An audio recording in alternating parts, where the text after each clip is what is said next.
여호수아 13장 15절에서 33절 말씀입니다. 모세가 르우벤 자손의 지파에게 그들의 가족을 따라서 기업을 주었으니 그들의 지역은 아르논 골짜기 가에 있는 아로엘에서부터 골짜기 가운데 있는 성읍과 메드바 곁에 있는 온 평지와 헬스본과 그 평지에 있는 모든 성읍 곧 디본과 바못 바알과 벳 바알 무온과 야하스와 그데목과 메바앗과 기랴다임과 신마와 골짜기의 언덕에 있는 세레사알과 벳보올과 비스가 산기슬과 베녀시목과 평지 모든 성읍과 헤스본에서 다스리던 아모리 족속의 왕 시온의 온 나라라. 모세가 시온을 그 땅에 거주하는 시온의 군주들 곧 미디안의 귀족 에위와 레겐과 술과 훌과 레바와 함께 죽였으며 이스라엘 자손이 그들을 살육하는 중에 부올의 아들 점술과 발람도 칼날로 죽였더라. 르우벤 자손의 서쪽 경계는 요단과 그 강가라. 이상은 르우벤 자손의 기업으로 그 가족대로 받은 성읍들과 주변 마을들이니라.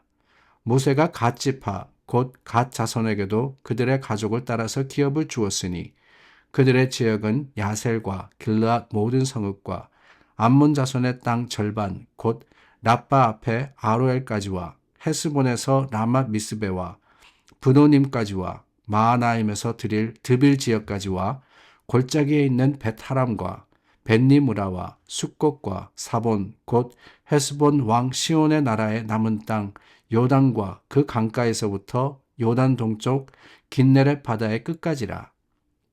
이는 갓 자손의 기업으로 그들의 가족대로 받은 성읍들과 주변 마을들이니라. 모세가 므낫세 반지파에게 기업을 주었으되 므낫세 자손의 반지파에게 그들의 가족대로 주었으니 그 지역은 마하나임에서부터 온 바산 곧 바산 왕 옥의 온 나라와 바산에 있는 야일의 모든 고을 60성읍과 길르앗 절반과 바산 왕 옥의 나라 성읍 아스다롯과 에드레이라. 이는 므낫세의 아들 마길의 자손에게 돌린 것이니 곧 마길 자손의 절반이 그들의 가족대로 받으니라. 요단 동쪽 여리고 맞은편 모압 평지에서 모세가 분배한 기업이 이러하여도 오직 레위 지파에게는 모세가 기업을 주지 아니하였으니 이는 그들에게 말씀하신 것과 같이 이스라엘의 하나님 여호와께서 그들의 기업이 되심이었더라. 우리가 성경의 말씀을 나누면서 12지파에 대해서 많이 보게 됩니다. 이스라엘의 12지파. 이 12지파가 어디서 왔느냐? 여러분 아시듯이 야곱의 12아들들의 이름입니다. 요셉이 포함된 그 12아들의 이름이 그리고 그 후손이 결국에는 이스라엘의 12지파가 되었습니다. 12아들 그 이름을 다 기억하실 필요는 없고요. 중요한 몇 사람이 있습니다. 먼저는 맏아들이 누구냐? 맏아들이 르우벤이라는 사람이었습니다. 그래서 르우벤 지파가 맏아들 지파고요. 그리고 시므온, 레위, 유다 이렇게 내려갑니다. 그리고 중요한 것은 그 마지막 두 사람인데 가장 마지막은 베냐민입니다. 12아들 중에 막내였던 베냐민. 그리고 베냐민 바로 위에 같은 배에서 태어난 아들이 있는데 그 아들이 바로 요셉이었습니다. 그런데 12지파에 대해서 이야기를 하면서 여러분 사실은 요셉 지파라는 말은 잘 들어보지 못하셨을 겁니다. 12지파를 이야기할 때 통상적으로 요셉 지파를 이야기하는 것이 아니라 므낫세와 에브라임 지파에 대해서 이야기를 하죠. 므낫세, 에브라임 많이 들어보셨을 겁니다. 이 둘은 사실은 야곱의 아들이 아니라 요셉의 아들들입니다. 요셉을 대신해서 두 아들이 두 지파를 차지하게 되는 겁니다. 자, 그렇다면은 요셉을 제외한다라고 할지라도 11지파 더하기 2지파니까 그럼 13지파네라고 하실 수 있을 것 같아요. 13지파. 13지파 맞습니다. 숫자적으로 따지면은. 그런데 그 13지파 중에 한 지파는 하나님께 속한 것으로 간주가 되었습니다. 그러니까 이스라엘 백성의 한 부분이 아니라 하나님께 속한 지파, 그 지파가 바로 레위 지파 아닙니까?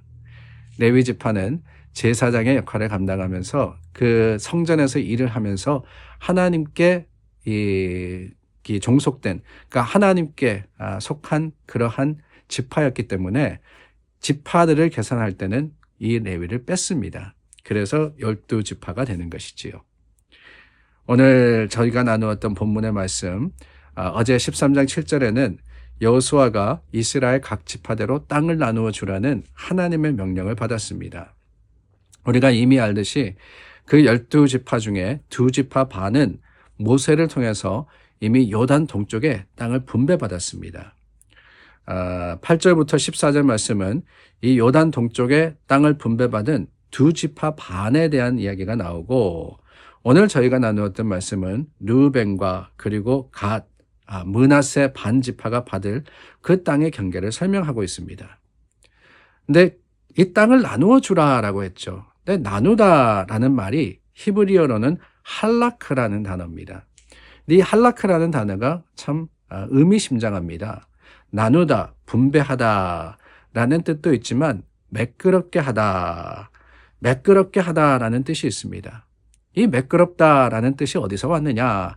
다름이 아니라 제비 뽑기를 위해서 매끄러운 돌을 사용하는데 그것을 의미할 때 쓰는 게 바로 할라크라는 단어였다라고 하는 것이지요. 하나님께서 모세와 여호수아에게 땅을 나누어 주라라고 했습니다. 그런데 그냥 나누어 주는 게 아니었죠. 어떻게 나누어 줍니까? 각 지파가 제비 뽑아서 정해진 땅에 거주하게 되었습니다. 사실 어떻게 보면 굉장히 합리적인 것 같지만 또 어떻게 보면 굉장히 불합리한 것이 제비 뽑기가 아닌가 하는 생각이 들어요.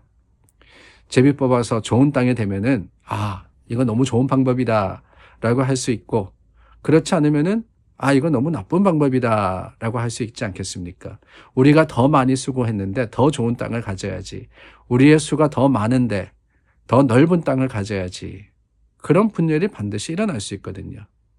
그런데 이렇게 가나안 땅을 차지하고 그 땅을 나누는 이야기를 살펴볼 때 지파 간에 어떤 갈등이 있었다라는 기록은 없습니다.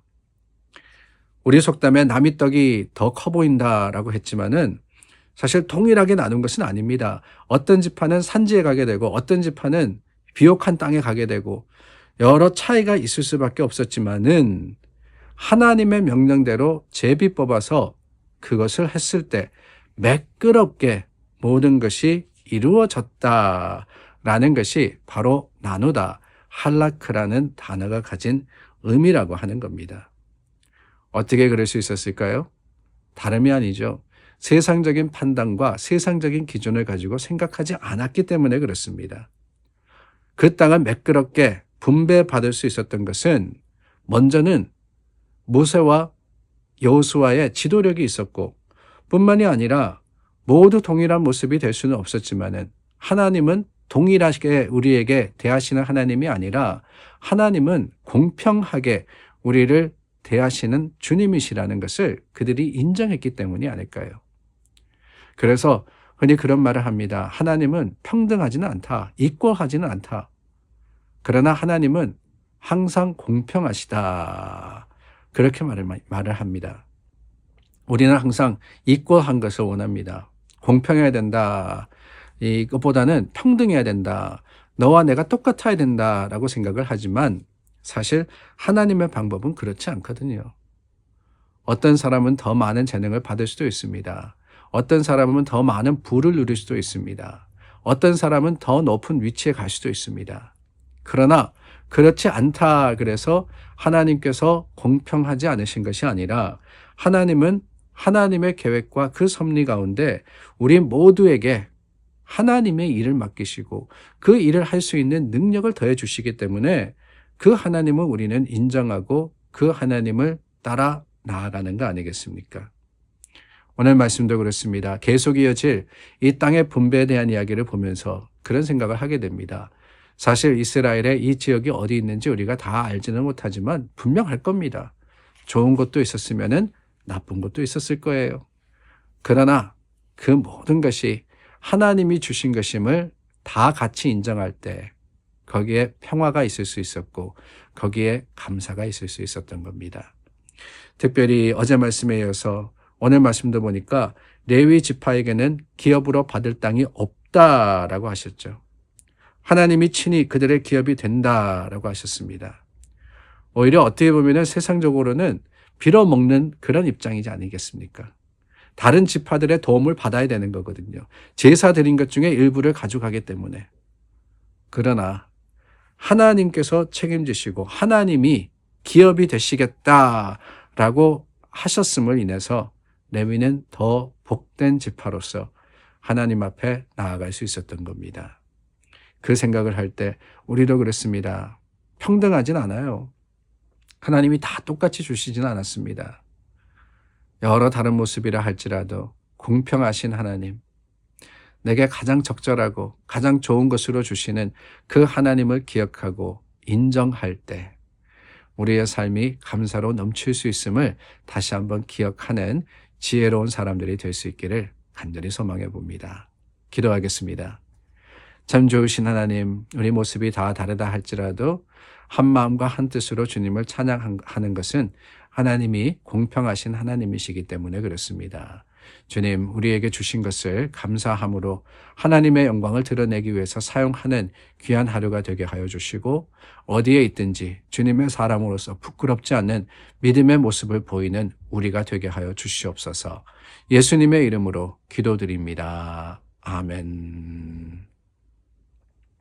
오늘도 기도하며 하나님의 거룩하심을 다시 한번 기대하는 저와 여러분 되기를 바랍니다.